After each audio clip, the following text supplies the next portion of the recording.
நடிகர் மைக் மோகனின் படத்தை பார்த்து பாராட்டிய புரட்சித் தலைவர் எம்ஜிஆர் என்ற ஒரு சுவாரஸ்யமான தகவலை பற்றி தான் இந்த பதிவில் நாம் பார்க்க போகிறோம்.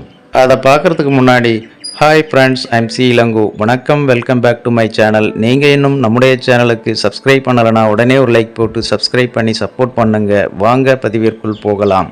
1982ஆம் ஆண்டு வெளியான படம் பயணங்கள் முடிவதில்லை. நடிகர் மைக் மோகனின் திரையுலக வரலாற்றில் இது ஒரு மைல்கல். பாடல்கள் எல்லாமே பட்டையை கிளப்பியது. பாடல்களாலும் படம் ஓடும் என்பதற்கு பயணங்கள் முடிவதில்லை என்ற இந்த படம் ஒரு நல்ல உதாரணம். அப்போதைய காலகட்டத்தில் இது ஒரு ட்ரெண்ட் செட்டையே உருவாக்கியது. படம் பட்டி தொட்டி எங்கும் பட்டையை கிளப்பி வெள்ளி விழா கொண்டாடியது. பயணங்கள் முடிவதில்லை என்ற படம் செய்த சாதனைகள் இதோ. இந்த படம் 526 நாட்கள் ஓடி சரித்திரம் படைத்தது. இயக்குனர் ஆர் சுந்தரராஜனுக்கு இதுதான் முதல் படம். கோவை தம்பியின் மதர்லேண்ட் பிக்சர்ஸுக்கும் இதுதான் முதல் வெற்றி படம். நடிகை பூர்ணிமாவுக்கு முக்கிய திருப்புமுனையாக அமைந்தது இந்த படம்தான். நடிகர் மோகனுக்கு நட்சத்திர அந்தஸ்தை தந்தது இந்த படம்தான். இசைஞானி இளையராஜாவுக்கு இசை உலகில் முக்கிய தடத்தை ஏற்படுத்தி கொடுத்ததும் இந்த படம்தான். இந்த படம் ஒரு காதல் ஓவியம்.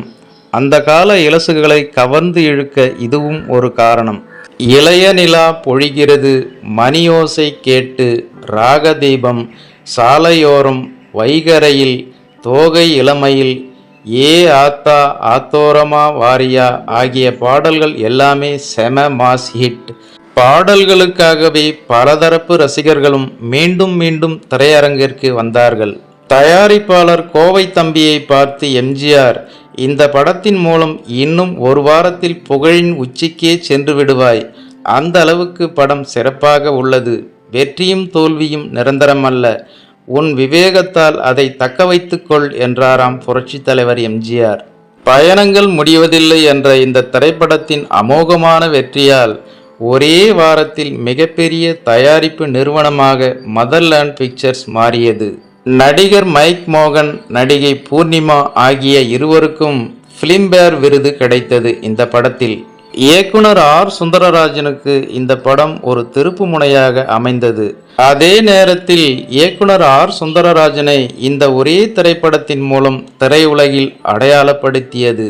அது மட்டுமல்லாமல் பயணங்கள் முடிவதில்லை என்ற இந்த திரைப்படத்தில் பணியாற்றிய அத்தனை கலைஞர்களையும் திரையுலகில் பிரபலமாக்கியது என்பது குறிப்பிடத்தக்கது. ஓகே ஃப்ரெண்ட்ஸ், இந்த ஒரு சுவாரஸ்யமான தகவலை பற்றி நீங்கள் என்ன நினைக்கிறீர்கள் என்ற உங்களோட கருத்துக்களை மறக்காம கமெண்ட்ல பதிவிடுங்க.